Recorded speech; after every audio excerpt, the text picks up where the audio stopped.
N'a pas aidé Joseph. Mais la haine de ses frères a aidé Joseph. Il lui a conduit dans les lieux de sa destinée. Dieu va élever des hommes de Dieu, des jeunes hommes de Dieu, remplis de puissance, remplis d'onction. Il y a de ceux-là qui sont en train déjà de passer par l'école. Dieu veut susciter une autre génération. I worship you. You are here, working in the... Acclame très fort Jésus. Acclame très fort Jésus. Acclame le Seigneur. Acclame très fort Jésus. Avec des cris de joie. Avec des cris de joie. Jésus est Seigneur.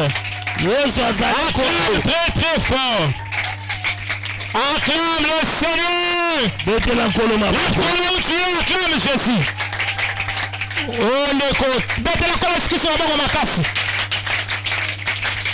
Est-ce que quelqu'un peut s'élever et acclamer Jésus? Acclame le Seigneur. Acclame le Seigneur. Acclame Jésus. Jésus est Seigneur. Jésus est Seigneur. Il est au-dessus de toutes choses. Le Dieu tout-puissant. Le Seigneur Dieu des armées. Le Seigneur Dieu qui nous sauve du péché. Le thème de ce soir, le Dieu des provisions. Le Dieu des provisions. J'aime ce Dieu. C'est lorsque nous ferme la porte à Cana, il ouvre la porte en Égypte. Alléluia. Amen. 1 Roi 17.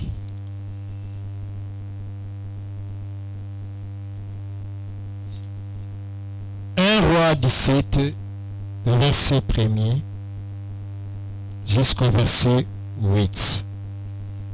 1 Roi chapitre 17, verset 1er jusqu'au 8e verset. 1 Roi 17, rapidement, du 1er au 9e verset. Je lis au nom de Jésus. Amen. Je lis au nom de Jésus. Élie les Shébits, l'un des habitants de Galade, dit à Achab, l'Éternel est vivant, le Dieu d'Israël, dont je suis le serviteur. Il n'y en aura ces années-ci ni rosée, ni pluie, sinon à ma parole. Et la parole de l'Éternel fut adressée à Élie en ces mots. Pars d'ici, dirige-toi vers l'Orient et cache-toi près du torrent de Kéritz, qui est en face du Jourdain. Tu boiras de l'eau du torrent, et j'ai ordonné au corbeau de te nourrir là. Il partit et fit selon la parole de l'Éternel, et il alla s'établir près du torrent de Kéritz, qui est en face du Jourdain. Le verset 6. Le corbeau lui apportait du pain et de la viande le matin, et du pain de la viande le soir, et il buvait de l'eau du torrent. Verset 7. Mais au bout d'un certain temps, le torrent fut à sec, car il n'était point tombé de pluie dans le pays. Alors la parole de l'Éternel lui fit adresser en ces mots. Lève-toi et va à Sarepta, qui appartient à Sidon, et demeure là. Voici, j'y ai ordonné à une femme veuve de te nourrir. Amen. Amen. On acclame très fort le Seigneur.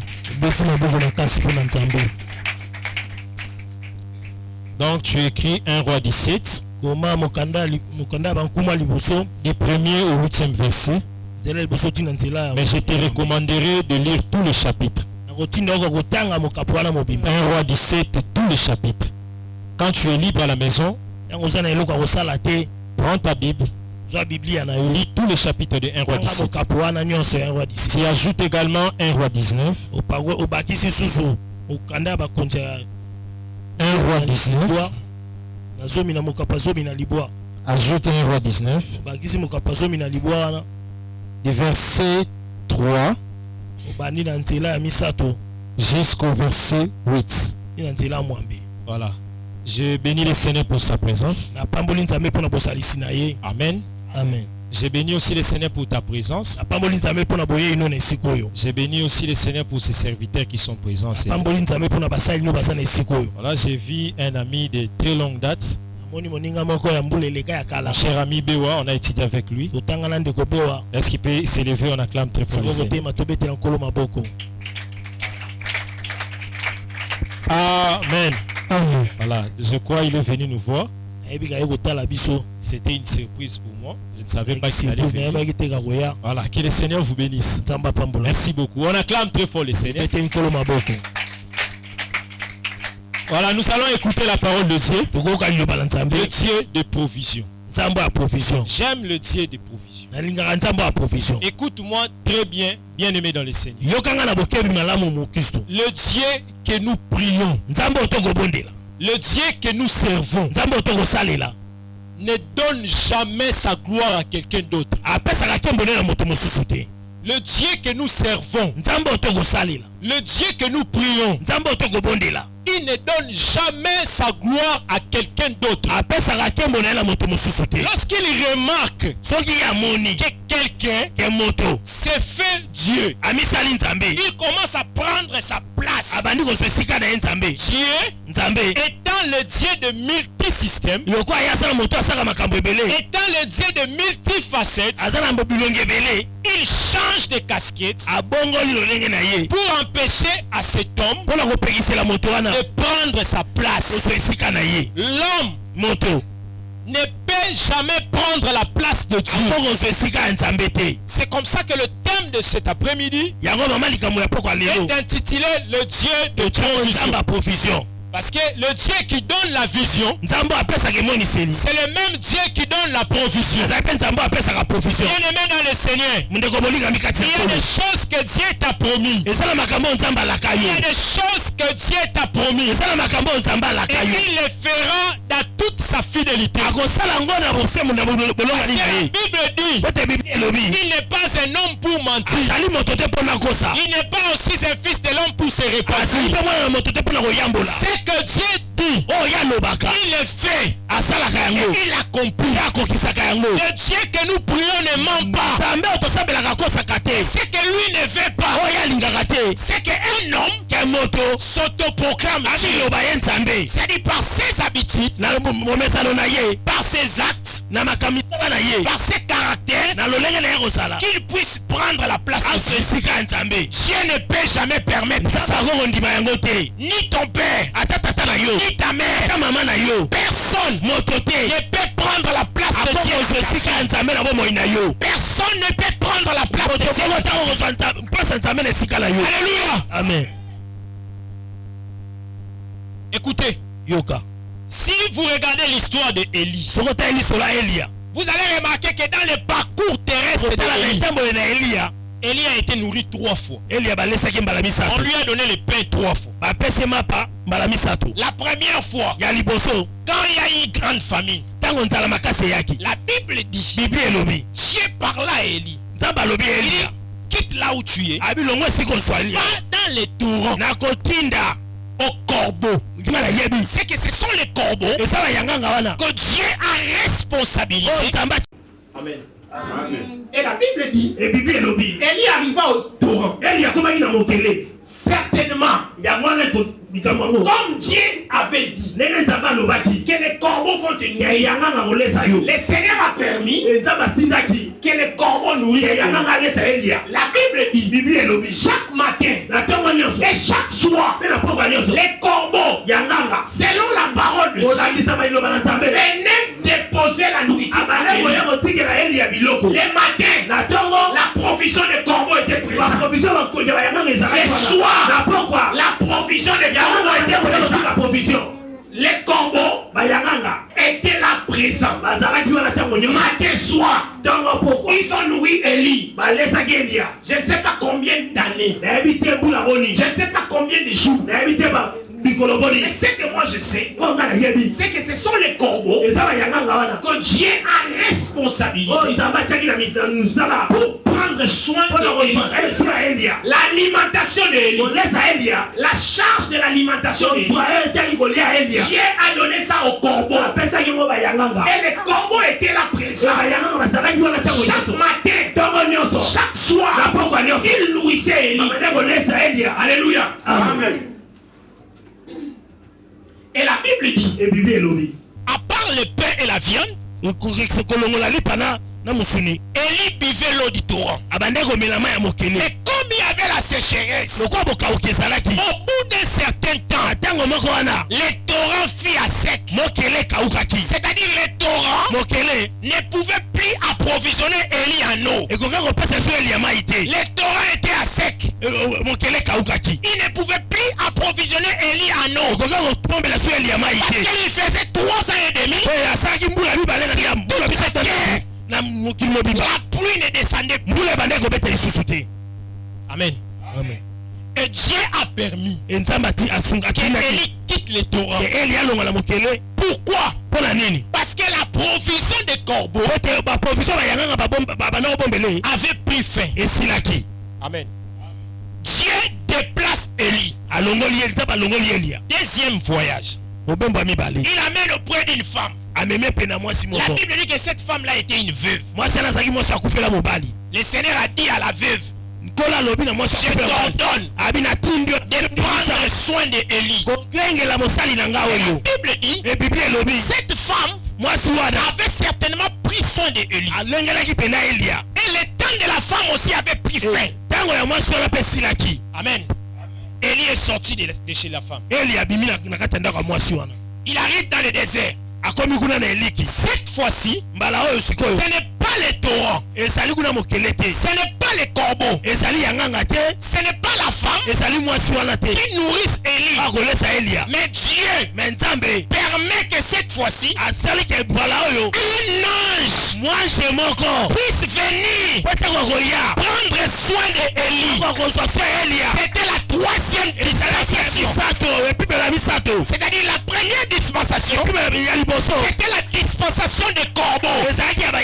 Les corbeaux prenaient soin d'Élie. La deuxième dispensation, c'était la dispensation de la femme. C'est la femme qui prenait soin d'Élie. Et la 3e dispensation, c'était la dispensation de l'ange. C'est l'ange qui prenait soin d'Élie. La Bible dit, Élie était fatigué. Il regarde à côté, il voit une grande provision de pain, un gâteau. Je crois que Élie s'était posé la question. D'où viennent ces gâteaux? Écoute-moi. Même quand tu es dans le désert, même quand tu es dans la souffrance, il y a un Dieu dans le ciel. Il y a une boulangerie. Il te prépare du pain.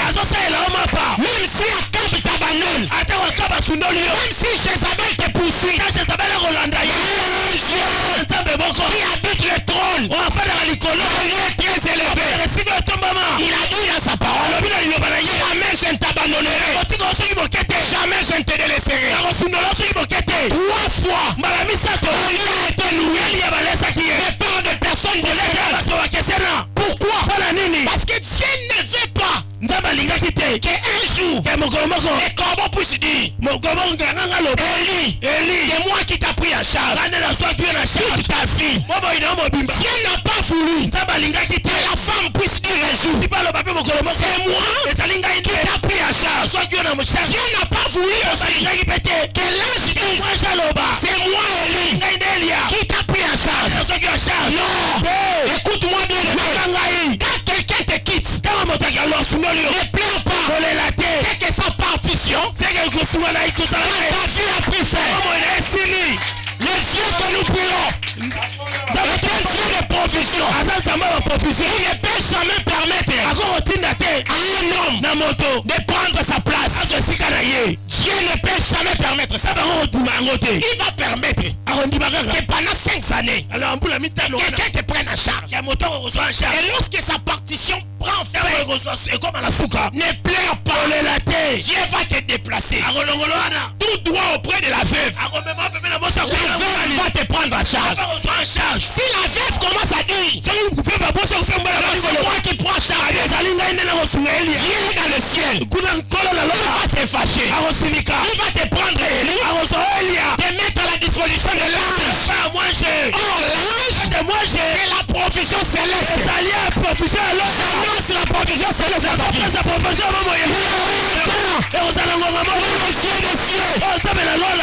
Permettra que ni la femme, ni le corbeau te prennent en charge.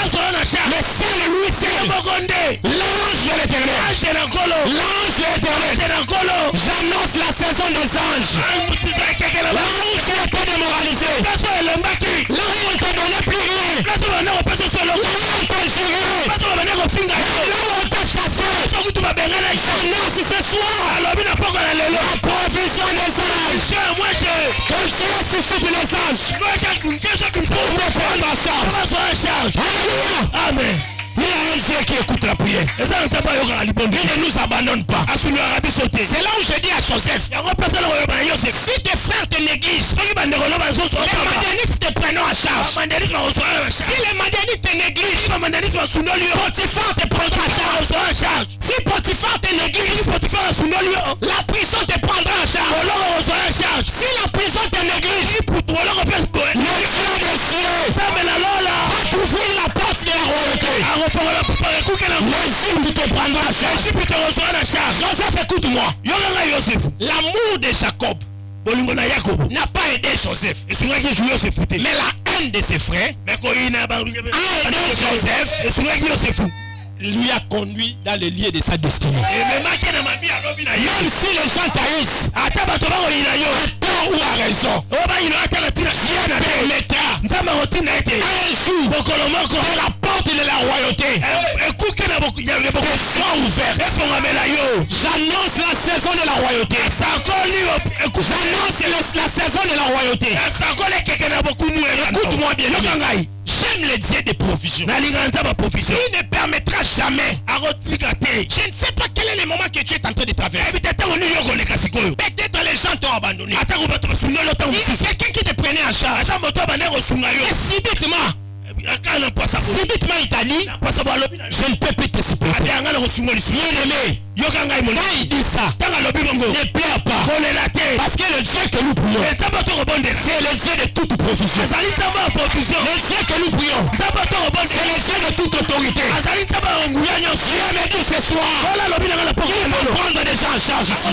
Que le Seigneur te prenne en charge. Au nom de Jésus. Là où tu m'écoutes, toi qui le suis bien aimé dans le Seigneur, même si les hommes t'ont rejeté, même si les hommes t'ont abandonné, je t'annonce une autre saison.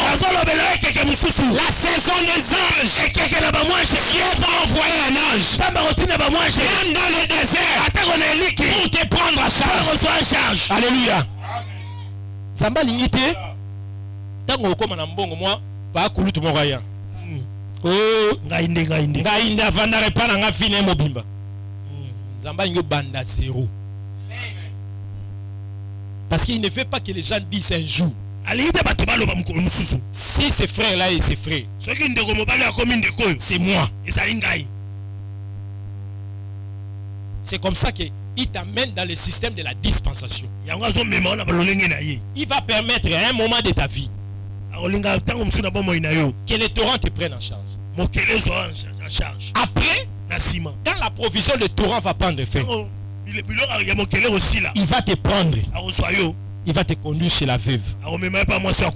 La veuve va te prendre en charge. Après la provision de la veuve, c'est lui-même qui s'incarne en ange pour venir te prendre en charge. Ne pleure pas. J'ai compris une chose. Quand quelqu'un qui t'a provisionné, quand quelqu'un qui t'a provisionné cesse avec sa provision, c'est que Dieu veut susciter une autre provision plus grande que la précédente. C'est comme ça que les gens ne comprennent. Bien aimé, Jésus arrive dans la barque. Chichi, les disciples avaient vu Jésus multiplier le pain. Les disciples avaient vu Jésus. Alléluia. Amen. Marcher sur les eaux. Les disciples avaient vu Jésus ressusciter les morts. Ils ont vu même Jésus qui pouvait parler au figuier. Mais il y a une dimension qu'ils n'avaient jamais expérimenté. Et pour se révéler, Jésus prend les disciples. Il les amène dans la barque. Il y a des poissons de l'autre bord. Et pendant ce moment, Jésus dort expressement. La Bible dit, pendant ce voyage, la tempête s'est levée. Dieu a permis que la tempête s'élève. Et quand la tempête s'est levée, Pierre et les autres ont commencé à paniquer. Bien aimé dans le Seigneur, je te rassure d'une chose. Même si tu es dans la barque, si tu vois la tempête s'élever, ne crains rien. Je t'annonce une bonne nouvelle. Jésus est présent. Jésus est là. Même si tu as comme l'impression qu'il t'abandonne, je te dis une chose. La Bible dit, jamais il ne t'abandonnera. Jamais il ne te délaissera. Le Dieu que nous prions, c'est un Dieu de provision. La Bible dit, Jésus dort. La tempête s'élève. Pierre et les autres paniquent. Mais Seigneur, ils sont partis réveiller Jésus. Toi tu ne remarques pas que nous sommes en train de mourir. Jésus s'éleva. Il parle au vent. La Bible dit le vent se calma. Pierre regarde Gide. Gide regarde Matthieu. Ils se sont regardés entre eux. Ils ont dit, c'est Jésus ici. Nous l'avons jamais vu. Amen. Amen. Qui est celui-ci qui parle même au vent, qui calme la tempête? Par là je comprends qu'ils avaient connu un Jésus qui ressuscitait les morts, qui pouvait parler aux boiteux, qui pouvait ouvrir les yeux des aveugles. Mais jamais ils avaient expérimenté un Jésus qui calme la tempête. Bien aimé dans le Seigneur, si Dieu permet la souffrance, il veut se révéler autrement. Amen. S'il n'y a pas la mer rouge, il n'y aura pas aussi l'adoration. La présence de la mer rouge nous permet d'adorer. Parce que si la mer ne s'ouvre pas, il n'y aura pas aussi l'adoration. Or, pour que la mer s'ouvre, il faut qu'il y ait cet obstacle-là. C'est-à-dire sans obstacle, nous ne pouvons pas expérimenter le Dieu qui peut vaincre l'obstacle. D'abord, il faut qu'il y ait l'obstacle. Pour que le Dieu qui vainc l'obstacle se révèle. C'est comme ça que vous pouvez voir. Il y a des fois qu'on l'appelle fils de David. Il y a des fois qu'on l'appelle fils d'Abraham. Il est Dieu, mais de plusieurs facettes. Quand un oncle t'abandonne, il suscite un grand frère. Quand un grand frère t'abandonne, il suscite une autre personne. Quand quelqu'un d'autre t'abandonne, il suscite quelqu'un d'autre. Et à la fin, c'est lui-même qui se révèle, qui se prend en charge. Et personne ne peut dire si Cette sœur-là est comme elle est là. C'est moi. Dieu n'aime pas ça. Pour tout celui que Dieu aime, il va te faire passer par ces chemins. Alléluia. Amen. Jamais quelqu'un va jouer la totalité des partitions. Il va prendre la place de Dieu. Je vais te préparer. Même si tu vois des déceptions, comprends seulement que Dieu veut t'amener ailleurs. Amen, amen. Amen. Alléluia. Amen. Alléluia. Amen. J'aime le Dieu des dispensations. Si Dieu n'est pas dispensateur, tu ne vas pas grandir dans la foi. Or, la foi vient de ce qu'on entend. Mais la foi grandit devant les obstacles. Tu peux avoir la foi quand tu entends la parole. Mais si tu veux que cette foi grandisse, il faut qu'il y ait des problèmes. Alléluia. Amen. Alléluia. Amen. J'entends quelqu'un dire gloire à Jésus. Gloire à Jésus. J'entends quelqu'un dire gloire à Jésus. Gloire à Jésus. Le Dieu de provision. Zambia provision. Il va te déplacer. Mimayo. Il a plusieurs provisions. Quand quelqu'un s'autoproclame Dieu, il va te déplacer vers un autre. Quand celui-là aussi s'autoproclame par ses actes, par ses caractères, il va aussi te déplacer. Vous savez, il y a des gens, même s'ils ne disent pas être dédiés, mais leurs actes montrent déjà qu'ils sont de Dieu. Et alors Dieu ne permettra pas ça. Il ne donne pas sa gloire. Il va te déplacer pour t'amener ailleurs. Et là-bas, il ne mourra pas. Joseph, écoute-moi. Même si Jacob t'abandonne, non, je voulais dire, même si tes frères t'abandonnent, Dieu va ouvrir des portes. Dieu va ouvrir des portes. D'autres portes. Ne pleure pas quand une porte se ferme. Parce que Dieu veut t'ouvrir une autre. Dieu ne peut jamais ouvrir une porte s'il y a encore une autre porte ouverte. Dieu ne peut jamais ouvrir une porte tant qu'il y a des portes fermées. Tant qu'il y a encore d'autres portes ouvertes, il doit fermer une porte pour ouvrir une autre porte. Ici, pour ceux qui aiment la révélation, pour que Jésus commence le ministère, on devait décapiter la tête de Jean-Baptiste. Parce que Jean-Baptiste, c'est le prophète. Jésus aussi, c'est le prophète. Or, des prophètes ne peuvent pas travailler. Alors, pour que Jésus, qui est le prophète envoyé par Dieu, puisse travailler, il fallait que Dieu mette fin au ministère de Jean-Baptiste. Et quand Dieu a mis fin au ministère de Jean-Baptiste, il a suscité le sauveur. C'est-à-dire quoi?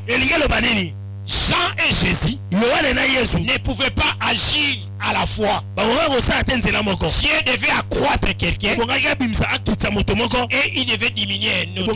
C'est comme ça que la Bible dit. Jean a dit à ses disciples, il faut que je diminue pour que lui accroisse. Alléluia.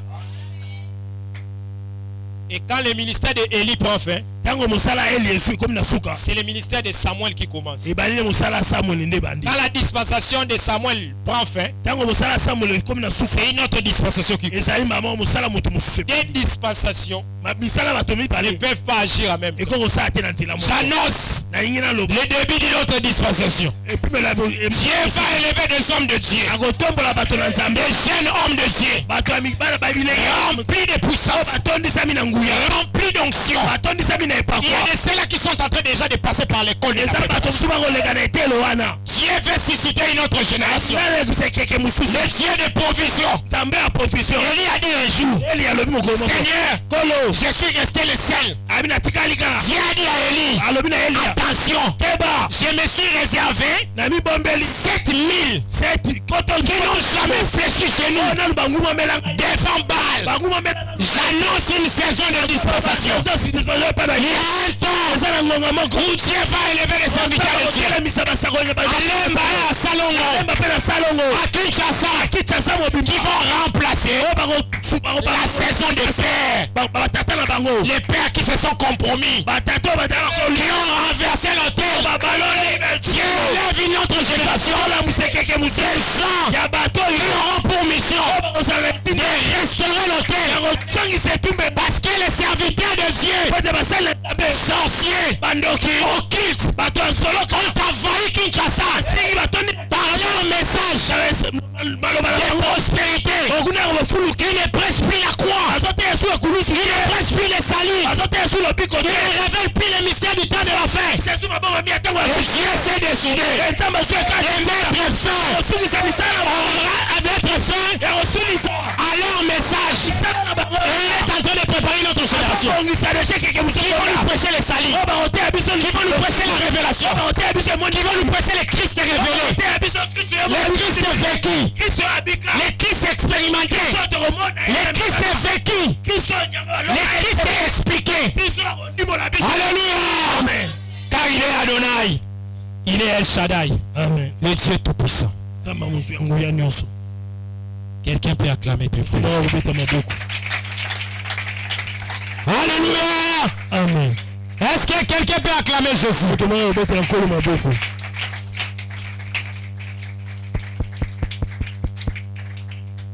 Le Dieu de provision. Il nous fait marcher par dispensation. Amen. Amen. Isaac pose la question à Abraham. Mais papa, moi je sais que le culte ne se passe pas comme ça. Je vois le bois. Je vois le feu.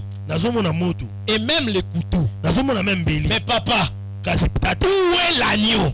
Moi je sais que le culte se célèbre avec l'agneau. Mais moi je vois les couteaux. Je vois les bois. Je vois même le feu. Mais où est l'agneau? Où est l'agneau? Pasteur, écoute-moi. Qui a renversé le message de Jésus? Qui ne prêche plus l'agneau. Qui ne prêche plus la croix. Qui ne prêche plus les salis. Qui ne prêche plus la rédemption. Qui ne prêche plus la repentance. Il est temps que Dieu veut élever des gens qui vont prêcher l'agneau. Nous devons remettre l'agneau à sa place. Jésus est Seigneur. C'est lui le Dieu de provision. Il veut mettre fin à une autre provision pour élever d'autres provisions. Les réserves de Dieu. Pas ceux qui se sont proclamés. Alléluia. Amen. Acclame très fort Jésus.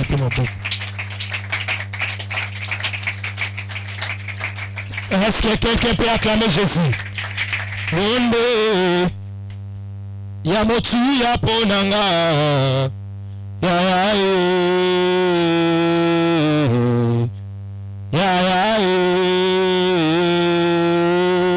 onde ya motu ya ponanga onde. Chantons ensemble.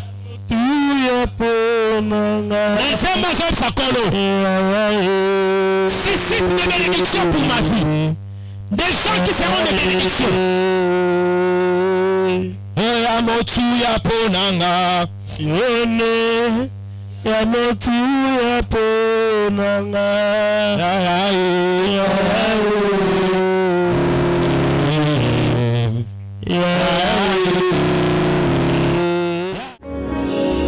Hey, Waymaker, miracle worker, promise keeper, light in the darkness, my God.